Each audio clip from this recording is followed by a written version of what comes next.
Sprint race returns for Imola. Is Sianz taking a Ferrari number 2? Protests over Miami GP. Welcome to the Late Night Race Review.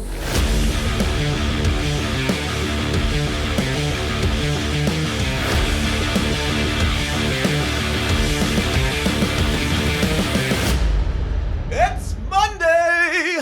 The 18th of April. Thanks for joining us. I'm Dave Jericho, and with me as always, known discreetly in public restrooms as the Sad Sausage, it's Mr. Owen Scott.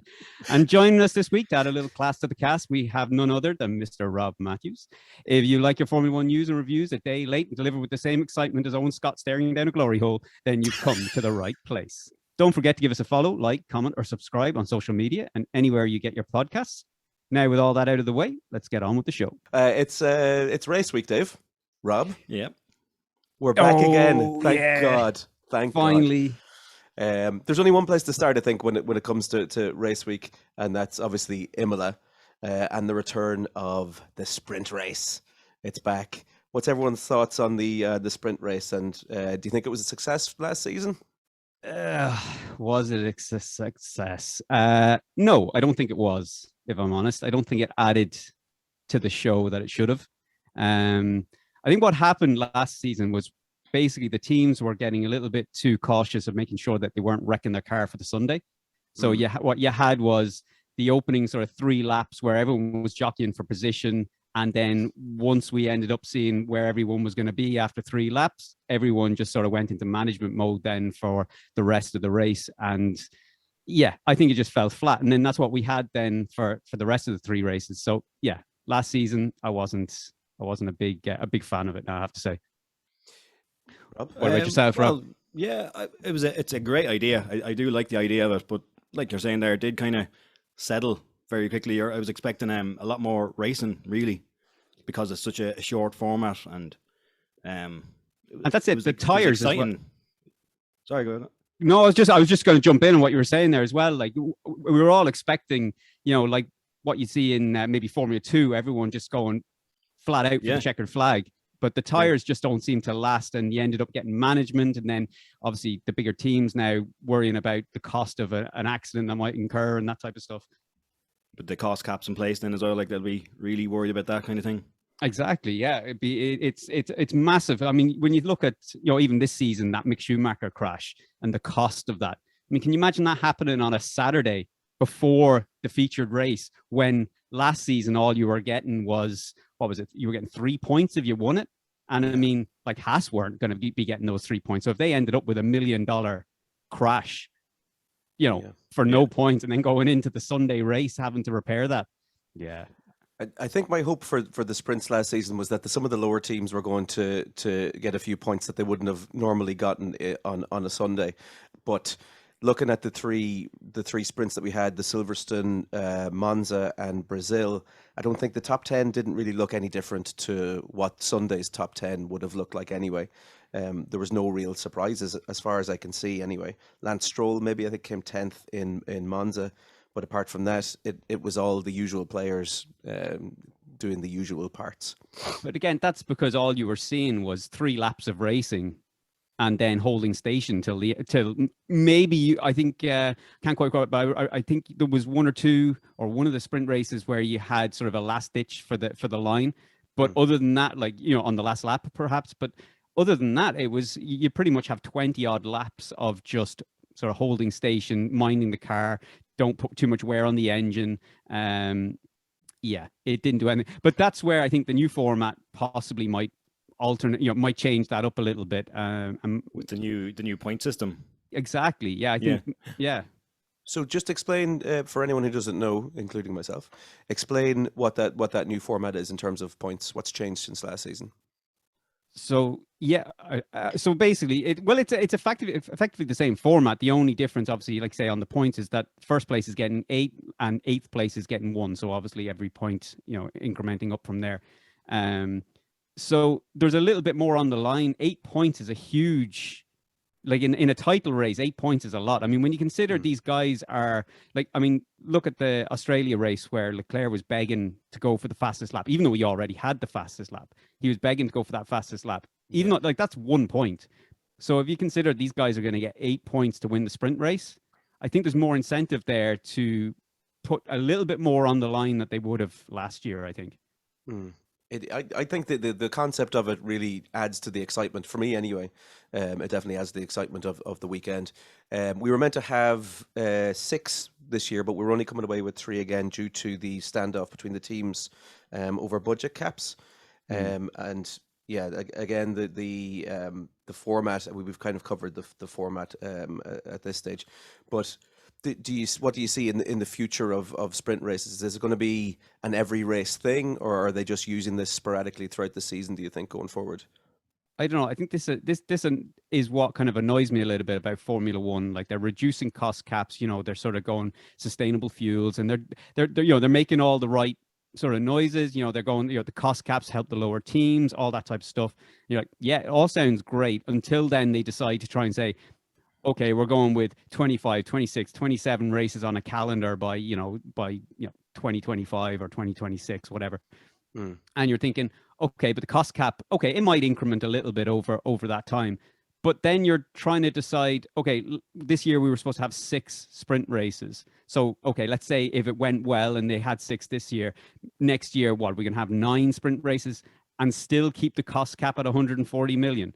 Like, it's just not achievable. And when you've got to consider the risk that, like we were saying before, if there's an accident in that sprint race and you have an accident, I mean, say you had a disastrous weekend like Aston Martin had, the Benny Hill weekend. I mean, like, what are you going to do there? I mean, they were just having a bad run of luck. So, I mean, the laws of average say there that they were going to, if it was a sprint race in Australia, they were either crashing out, they were going to have a brutal weekend, something was going to happen. It was just a bad luck weekend. Can you imagine how much that weekend would have cost them if they had another 2 cars crashing out on a Saturday, rebuilding for like? Yeah, you can see why some teams are opposed to it. Really, like, I know it'll suit at the minute. It suits the big teams. Suits Ferrari, McLaren's, Mercedes, Red Bull. Yeah. If only McLaren. Yeah. But like, you know, it's extra points for them, and they're getting further ahead of the rest of the field basically all the time. I'd actually love to see a reverse grid so say they do the qualifying on a Friday, and that qualifying sets the grid for the Sunday, but sets the reverse grid for the sprint race. So like fully adopting the F2 format. Yeah, basically, I think that's great the way they do that. Like, because you know, it gives the teams Aston Martin, Williams that aren't scoring points. Gives them a chance to get 8 points on the board there if they can hold position for the race. I'd absolutely love to see that. I mean, because it would be great to see the top driver starting back in 8th or wherever it might be. Yeah. Problem with that is when you've got the F2, so the F2s are effectively the academy drivers coming up. So it's sort of a way of showcasing the skills that those drivers have. Also, there's not the big financial rewards on the line for winning races that there is for the teams in Formula One. So I can imagine if that was proposed to the likes of, well, especially Ferrari, who have I think they still have their special veto privileges. If that was proposed to the likes of Ferrari, Mercedes, I just can imagine they'd be thinking, what? So, you know, Hamilton, Russell, Leclerc wins the race. We're starting back in 8th. No, that ain't happening. You know, so I'd love to see it. I'd say most fans, would love to see the full adoption of F2. But yeah, that's the reason I would say that. But even to keep it as maybe maximum 5 races a year with that format, it opens up the field a bit. You know, there's more opportunities for other teams. For the last, how long has it been? One or two drivers really competing for the title. Yeah, but that's it. Yeah, you've closer. Exactly. Well, this is the first year now we're seeing obviously Ferrari coming back into challenge, and we're starting to see the possibility of Mercedes get on top of things of sort of a 3-horse team race for the season. But otherwise it's not. I mean, look, we've had the hybrid era dominated by Mercedes. Then we obviously had Red Bull dominated for 4 years with Sebastian Vettel. Then you had Ferrari prior to that. And effectively now we're looking at this new era, and it's the same 3 teams that were dominating in the eras before anyway. Like, it's just we're trying to bunch those 3 together now to fight against each other. So So all in all, it seems that not in favour of the sprint races for this season. Would I be right in saying that? I still do enjoy them. I do like it's because it's flat out racing. Well, it's meant to be. I know it's not really working out that way, but you know, it's got the potential to be. But maybe now with the better points this year, they're going to be going for that more often. Because like you were saying, Dave, with Leclerc looking for that point for fastest lap. I mean, coming into the last race of last season, that point meant everything. Exactly. Well, absolutely, yeah, and that's it. And so if you've got 8 points now in 3 sprint races, I think as well. Like I think the one of the things I expect to happen from the sprint races this year with the new cars. Now I know Pirelli haven't really delivered with what they promised with sort of more durable tires. They've sort of fell off the cliff a lot sooner than I think most people had expected. But that being said, with the cars being able to follow more closely, if teams obviously get on top of their own overheating issues, I think you could see a case where, you know, say in Imola, you know, lash on a set of hard compound tires.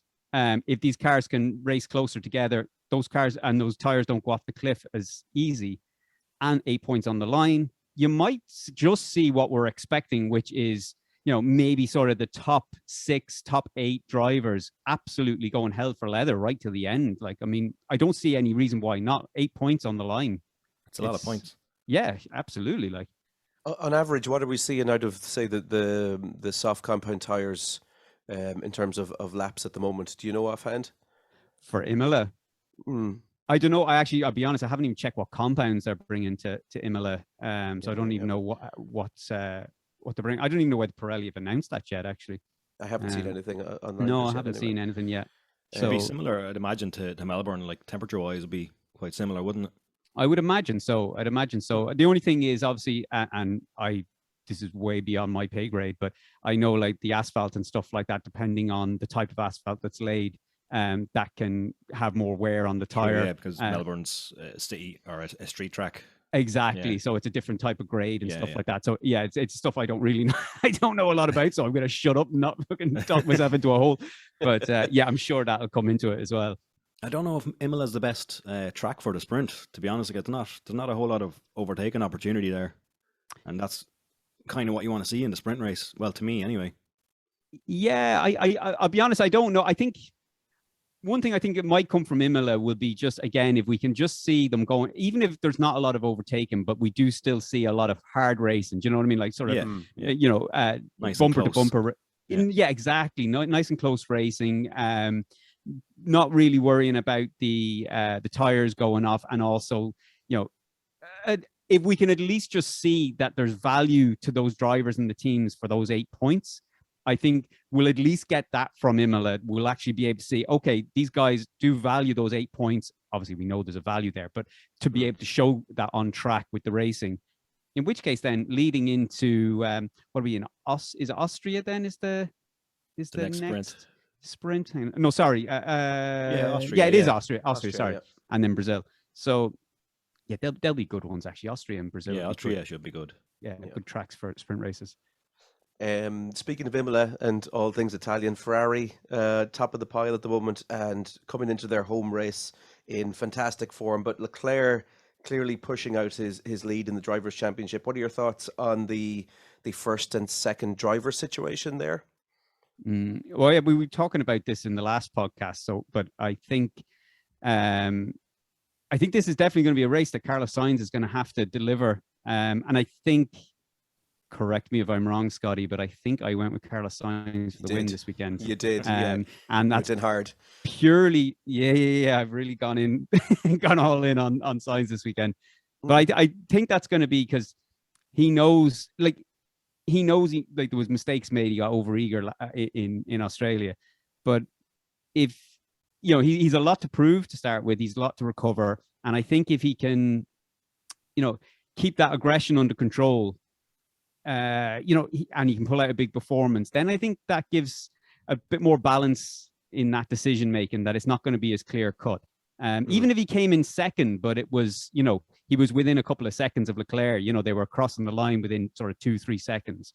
I still think that will be enough to not make a clear cut first and second driver. but he I still definitely. think it's a little bit early before. Like, I know it's looking very much like Leclerc is kind of going to be the number one driver. He's pushing for the championship already. Has a great lead. But you know, how many? I don't know if they're going to add that 23rd race in, but there's still 19, 20 races to go. It's a while off yet, but it's really kind of, to me now, it's looking quite obvious that it will be a 1-2 situation, and they're going to protect Leclerc in that number one position because it's a championship and it's a Ferrari championship possibly as well if they can get Sainz up there number 2 with him. Yeah, exactly. It's kind of now or never really for Sainz though. He's been promising for a few seasons, and now he's got the best car underneath him on the grid, bar Leclerc's obviously. This is his time, isn't it? Really? Yeah, like I mean, I think they're going to be aware that Red Bull are making development strides. Mercedes, as much as people could easily write Mercedes off at this stage, like they could easily turn up in 2 races time with a solution. Like they know what the problem is now, and especially they had those sensors out on the car in Australia on Lewis Hamilton's car. Did you see that? The lights underneath the car. Underneath, yeah. Yeah. So they really know, they're really starting to understand what that problem is going on with their car. So if you didn't start favorite, say for example, Sainz had a terrible weekend this weekend, but Leclerc wins, just hypothetically speaking, then you have to look at it as, you know, surely you're going to have to start favoring him. It might not be as clear cut as he's our number one driver, but you're going to have to start favoring him, because even if Mercedes come back at this stage, like they can still win the title. Like they're a team that I wouldn't write off, that if they came back in 2 races time with a fix, you know, they're in the mix. And once Red Bull sort out their reliability issues, they're also going to be there challenging. So even though there's only a few points in the difference at the moment between Leclerc and Sainz, you've got to stay. I think, well, just look, my personal opinion, I think you've got to make the decision early. And I think this race, if it's a bad result for Sainz, then I think that's going to make the decision for who's going to be number one. I think just my opinion. So like, would you say then, Dave, if so, let's just presume Leclerc's, you know, well, not presume, he's in a good position to win this race. If Sainz isn't finishing second, is that, you'd kind of think then that's decision made for Ferrari, really, is it? Or maybe not second, like outside the podiums. Yeah, I'd say so. I'd say if he was finishing even 4th, like if he was finishing, because I think if he was finishing 4th, realistically with the grid that we have at the moment, if he's finishing 4th, he's going to be finishing probably 10 to 15 seconds behind Leclerc. Yeah. And that's, if he's done that, if he's finished 10 to 15 seconds behind Leclerc with no real issues, then, I mean, that's a guy that's going to need another few races to get to grips with his car. And I just don't think they can give him that time. Yeah. Do you think Charles is any better than last season, or do you think he's actually taken his performances up a notch in line with the improvements of the car? Is he actually any better than he was last year? No, this guy was always this fucking good. This guy was in F2 on the reverse grids or starting from the back of the grid and winning races. Like, this guy was always this class, and he's just now has the car to do it in. I always thought this guy was going to be, he's definitely going to be a world champion regardless. Like, if it's not this season, which it'd be hard pushed not to be this season, but if it's not this season, it's going to happen for him, no question. He's really just got the grips with that car much faster than anyone on the grid. Never mind Sainz, anyone on the grid, he's got the grips with the new cars. Like, he doesn't he look like a guy he's had more testing in that car or this new generation car than anybody else.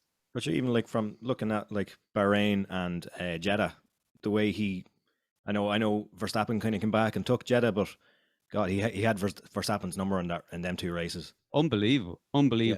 And I think as well, his intelligence, like he started to bring in this whole DRS chicken. Now, I know there was that DRS chicken between Max Verstappen and Lewis Hamilton last season in Jeddah, which is why Hamilton went into the back of Max Verstappen. But allegedly. Yeah, allegedly. But I do think he sort of, I don't know what word to coin here. He sort of weaponized it for Formula One. Yeah, like he brought it to a new level there. He did. Like, I mean, he used it sort of in live racing. It was nothing to do with having to give a position back and keep his advantage. It was in live racing. He was willing to, jockey for that DRS detection zone. He wasn't afraid to. He knew these new cars could follow that much closer, and yeah, I think he had that in his head. Like I can let him here, and I'm going to get him on the next one, and just open up that gap then. And he just knew, he knew what he was at. He's just brilliant. He's absolutely brilliant. That's what I'm saying. Yeah, I think he was always this good. Like when you saw him in F2, even in his last season in F2, he was putting in stellar performances. So yeah, I think he's fantastic. I've said it many times already this season. Like if Red Bull can get their shit together, we have two fantastic young drivers that are going to be competing for years to come. Have been competing for years. Oh well, yeah. But with those cars underneath them, and if they can both get on a level playing field, Jesus, we're in for some season. But even, sorry, Rob, go on. It'll be hard pressed to beat the battle between Hamilton and Verstappen last year. But yeah, if Red Bull can sort out them little issues like that's. We've seen how close the two guys are racing already, so it can only get better. I think just on from last year, I think I was saying this to you before, Scotty, when we were talking about sort of the sort of not rivalry, but the racing between between Leclerc and Verstappen, and the differences between sort of the season that we had last year and what we could expect this year. And I think like last year we had Max Verstappen, a very aggressive driver against an experienced driver who was willing to concede corners when needed, or would contend or contest corners when needed. Whereas with Leclerc and Verstappen, I think you've got two drivers that are equally as aggressive, equally as in their early stages of their career, don't have that experience. Now, I know we've just said about Leclerc bringing in that DRS sort of the sort of the intelligence to use that DRS detection zone, but I still think when it comes to fighting for corners, I think the two of them could go into a corner that's only it's made for one car. Whereas last season, if that was Max and Lewis, I think Lewis is willing to realize I'll back out of this, even if it meant taking second place, which I know he'd rather not do. But even if it meant taking second place, there's another race next week or the week after. There's points on the board with that second place. Yeah, points on the board. But with these two drivers, they just see the points now and they want the first place. So I think we could have, it could be if like I said, if they fix the reliability issues in that Red Bull, I think we could have a really we could end up with a more explosive season than last season. Oh, it's only a matter of time before they collide somewhere. Oh, of course. And that brings in the tension then, because it's all handshakes and well done on that first position. Yeah, congratulations. And then, the first accident happens. And once you get to the midpoint of the season, then attitudes change very, very drastically. Yeah. I never liked him anyway, even when we were karting. Well, that's what ignited last season, really, wasn't it? Was it the Silverstone crash was the first one? For Hamilton and Verstappen. Hamilton, Verstappen, yeah. There was a few things before that. I think it was more, the tension was building, I think, with some dodgy sort of race director decisions and stuff like that were kind of favoring, people thought it was favoring one driver. So it just felt like it bled in from the fans and sort of around Formula One, and then sort of seeped its way into the garages or something like that. So I think on track, the first one would have been Silverstone, I think, yeah.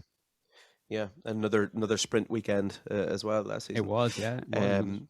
So the distance between Ferrari and the Red Bull this year, is it telling that we won't see, or are we going to see any upgrades from Ferrari between now and Imola? I don't think so, are we? Well, Leclerc was kind of preaching that he didn't want to see upgrades for the sake of upgrades. I think he was trying to say, I think, to his team, and he came out in the interview sort of saying that, if we're performing well at the moment, let's not try and upgrade right now just to gain an extra tenth that we may not need right now. That could end up backfiring on us. So I think he was sort of saying about, sort of slow the roll a little bit on the updates coming out. Whereas obviously the other teams, literally all the other teams, have to roll out updates as fast as they're coming, I think. Yeah, and you have Binotto coming out there as well, saying they're not expecting any upgrades for Imola. That's but right. I don't. I mean, they're quite far ahead at the moment. I mean, there's. I know Red Bull have the pace to keep up with them, but they don't have the reliability. So Ferrari, to me, don't have the need to upgrade at all right now. Whereas they can see what the other teams do and then see maybe they're still ahead, or they have the opportunity to upgrade then after they see what upgrades other teams come up with and how the season pans out. Exactly. Like, because even if other teams do, like, they're in it, yeah, like you say, they're so far ahead, they're in a comfortable position now that they can sort of sit back, see what Red Bull and Mercedes do. I mean, even if Mercedes bring major upgrades to Imola, which I don't think there is plans for, but even if they did, they're not bringing enough upgrades to compete with Leclerc. Red Bull, on the other hand, like you say, that's the only one that would maybe be up there challenging. But yeah, in sort of, I think that's more little fixes than upgrades, really, as well, isn't it? For Red Bull, yeah, for Red Bull, it depends. I don't know. I mean, there still hasn't really been much information come out as to what their reliability problem is. I mean, we're all assuming that it's related to around the fuel system. I seen Christian Horner saying that the problem they had in Bahrain is different than the problem they had in Melbourne. Yeah, and this is where, so the problem in Bahrain was similar to like an airlock in your heating system at home. Like, it was like there was the fumes. Yeah, there's the fumes and the vapors going up into the fuel lines, basically causing a blockage, and then obviously that was the end of the engine. Then then the other ones was, I think it was something they haven't come out, but we're sort of assuming that it was some sort of like a rubber, like a seal, like an O-ring type seal on the fuel line, which I think is sort of between the Honda components and the standard components that are issued to each team. So I think it's a learning exercise for Red Bull powertrains at the moment, and it's some it's the fault lands at their feet, I think.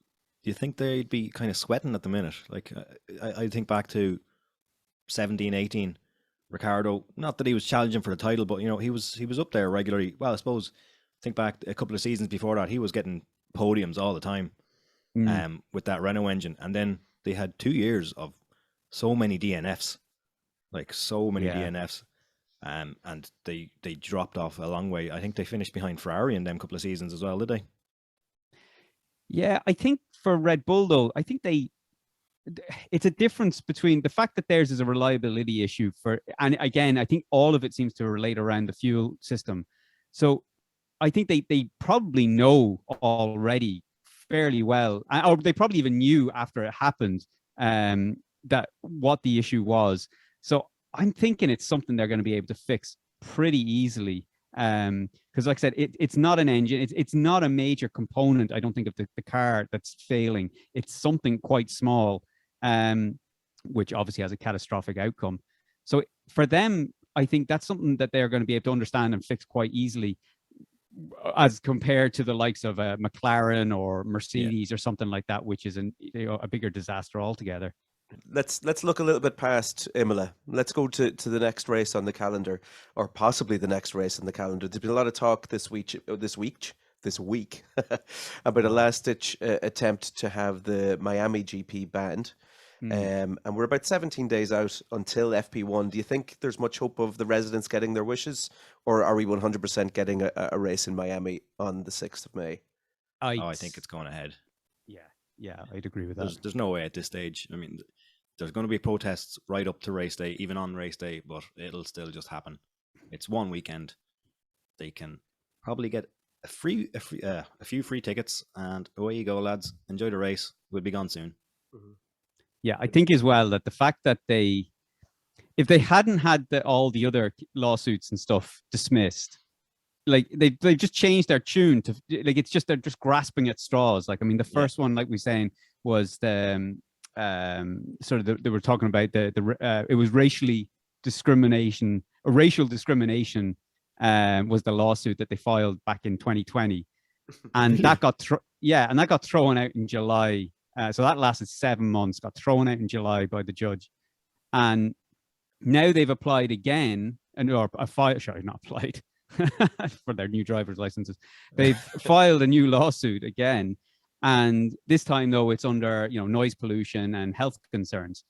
So you're thinking now, if you hadn't sort of gone the whole racial route before, and now suddenly, well, that didn't land, so now we're going to go with noise pollution. And why didn't you just bundle it? Like, did you not think noise pollution and the health issues were an issue when at the beginning? No, like it's real grasping at straws, and really is, yeah. Whatever. It's just like I said, it seems like a group of people who would just. It's like when the local council have to put a road in, and like no one wants it going past their house, but it has to go past someone's house. Yeah, and it's just like unfortunately, this is a group of people that the road is going past your house, like, and you're just gonna have to love it and it is quite that close. road. I was looking at some maps there, like where it's through the car park of the Hard Rock Stadium, isn't it? Yeah. And along a bit of road there as well. It like, in fairness, it is quite close to some houses there.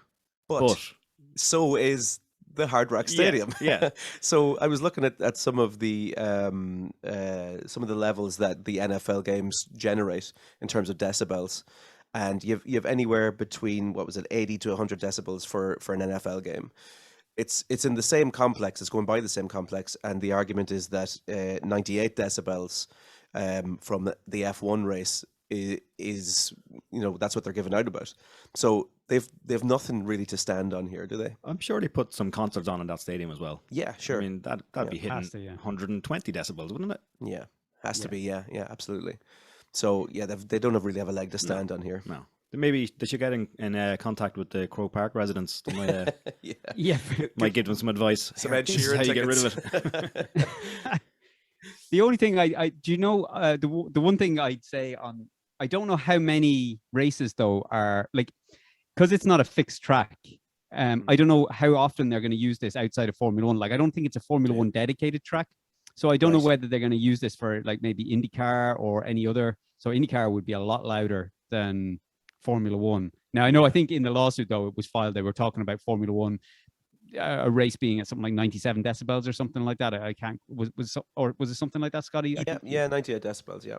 As you used all our podcast budget by going over with your decibel meter, standing outside the stadium on match day. Had to be done, Dave. Yeah. We have the facts. That's where you come to get them. Is it? Yeah. We blow budget on stuff that matters. No, but I think that there could be a concern as to how many races. It'd be like when like when Rob was saying there, the Crow Park gig. I don't think they were complaining necessarily that it was, say, one. What was it? Was it Bruce Springsteen or something? No, it wasn't Bruce Springsteen. It was Garth Brooks. Yeah. So it wasn't the fact that it was one race. Fuck's sake! It wasn't that it was one concert. It was that he was doing 4 or 5 in a row. Yeah. I think that was the complaint. Yeah, and there's the disruption that comes with the crowds coming as well. Like, and exactly, there's more to it than the noise levels. So it's a weird thing for them to focus on, really, isn't it? Speaking about new tracks, the rumblings of a South African GP have started in the past week as well. The Kyalami track, looking like it will make a return. And I went round. Well, I didn't go myself. I watched. I'm spending our budget again. that's next week's budget gone already. Yeah, over with my decibel meter. I didn't know this was such a high roller podcast. Well, it's not, because I keep on traveling around the world. But it looks like a lovely addition. Lovely flowing long corners and lots of overtaking opportunities. What's your initial thoughts, Dave, on South Africa? Yeah, I think it's a great track. I think the people have been crying out for the South African track to come back before this Las Vegas circuit and even before the Miami circuit. I know the talk was that the sort of Las Vegas and Miami is sort of more of a financial sort of commercial decision, but I couldn't find. I kind of went looking for some numbers on who was like how many. Sorry, I was looking for numbers on how many viewers Formula One gets from sort of Africa and South Africa, especially. And I couldn't find that, but I could find it for Drive to Survive, and they're sort of, I think they're 5th globally in terms of the audience for Drive to Survive. Like they have a massive Formula One following there, like more so than the United States. So I think putting when you consider you've got that sort of a fan base, it would make sense having the South African race back. And it probably would have made sense maybe putting the South African race back before we even went to Las Vegas or Miami, or, pick one of them. There's a lot of work to be done, though, isn't there, in order to get this track up to scratch? It's now, well, not a lot of work, but it's a grade 2 at the moment, FA grade 2, and they have to upgrade it to a grade 1 in order to get it functioning. I was reading up. I think the surface is good there. Anyway, I think it's the barriers, isn't it? The barriers in the runoff areas need to be upgraded. Yeah, I think there's a bit of infrastructure that has to be done for sort of fans accommodating the fan volume and stuff like that, like basic sort of stuff. But it is a bit there. I don't know what the width of the current track is, though. So I know the middle sector, I think, is quite narrow, but there is good wide. The home straight is quite wide. There's a few good wide corners, but I think the middle sector does look quite narrow in it. So, and I mean, look, even at that, it's not going to take much to widen the track. So, yeah, I don't know. Yeah, I can't imagine there's going to be a lot done. I mean, if you've got a grade 2 track, and you're already look, they were already in Formula One. There's a huge fan base there. They're going to recoup this money. I don't think there's going to be, the money that you'd have to put in to make it a grade 1. I don't think anyone's going to bat an eyelid over it. No, it's a worthwhile investment. Like it's going to draw a big crowd, really. Absolutely, yeah, huge crowd. And again, like I said, I was only going off the Drive to Survive numbers when you saw, because I didn't realize. I was expecting to kind of try and find some information like this. I was sort of expecting to see it fairly low down, sort of 10th or more in terms of in viewership. But I was surprised that they're, I think, 4th or 5th or something like that for even the fact that like next year it'll be, what was it, 93 the last race was there, so it'll be 30 years since there was a race there. Like there's going to be plenty of mid 40, 50-year-old people dying to go to that track to see races there. Like exactly. And now, do we think it's going to be there next year, or will it be 2024? Probably. Well, they're looking more 2024, as far as I'm aware. We're not going back to China by the looks of things, are we? In 23, so far the indication is that they don't seem to be going back there. So, as you said, it won't take an awful lot to get that track up and running. So, I could see it in 23. And they're considering that Monaco, depending on how the negotiations go with Monaco, that it could, that it won't permanently drop off the calendar, but it could become one of these tracks that's a rotational track that, just comes on every couple of years. You're back in Monaco, which, I'll be honest, I know people would scream at me for saying it, but that wouldn't bother me in the slightest, I don't think, unfortunately. It's a hard thing to say. I wouldn't like to see a Monaco race because it's not the best race, but it's the most historic race, really, like, isn't it? I mean, it's like, definitely like having. Was it Sergio Perez was saying he doesn't like a lot of the new tracks that come out. They need to have what did he say? A bit more. There's not enough character. Yeah, or you do need that historical kind of value as well. But Monaco's not the only historical track on the circuit. Yeah, definitely. And it's the only one that doesn't have the ability to adapt to the new cars as they evolve. There's just, like, I don't know. Like, I mean, I don't know whether they would ever consider, sort of reworking the track in Monaco. But then what can again, they do? Like, it's one of the narrowest tracks on the circuit, and there's nowhere to expand that road space. There's, other than sort of lifting out footpaths off the side of the road. Yeah, there really isn't. And I mean, I don't know, is that even something that's an option?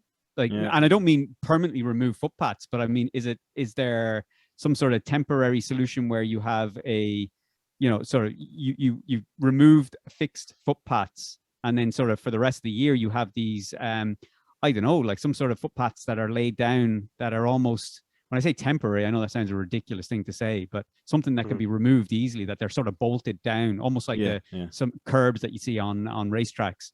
That can be unbolted and removed. Could you see areas of Monaco where they lift out the the footpaths and use that to widen areas of the track for overtaking options? Maybe. It sounds ridiculous, I know, and as I'm saying out loud, barrier is a building then. Well, it makes it a bit more interesting, I guess. It's I don't know. It's when is the negotiations are ongoing at the moment with Monaco? Yeah, well, I hear them saying, their license is up for renewal, but as far as I know, their license expired last year. And it's only this year they sort of got a little bit of a pass to be added to the calendar for one reason or another while negotiations were going on. So I don't know. I don't see, other than the historical value, I just don't see any racing or entertainment value that it offers anymore. And I hate saying that because I love Formula One. I love that track. It'd be such a strange season to see no Monaco on the list. It would be like seeing a Formula One race with no Ferrari. Yeah. It'd be the exact same. Like, it's ridiculous. Like, the sport has to move on. I know it's historical and it's there, but if something's holding the sport back, you know, as historic as it is, you gotta push on. I think, unfortunately, and I think with Monaco, it's either come to or it's coming to that stage. Everything else in Formula One is about innovation, so surely that should apply to tracks as well. Exactly. I know I'm completely contradicting myself from a few minutes ago. There, I was like, no, keep Monaco on the list. I was like, but it's hard, but it's a hard decision, isn't it? Like, I mean, I could fight for and against it as well. Yeah, like, you know, you could much easier fight against it, but you never want to see it gone. Exactly. Yeah, exactly. So yeah, that's it, I think, for this week's episode. As always, if you want to get in touch with your own questions, comments, or corrections, send them on to feedback@latenightRaceReview.com. Until next week,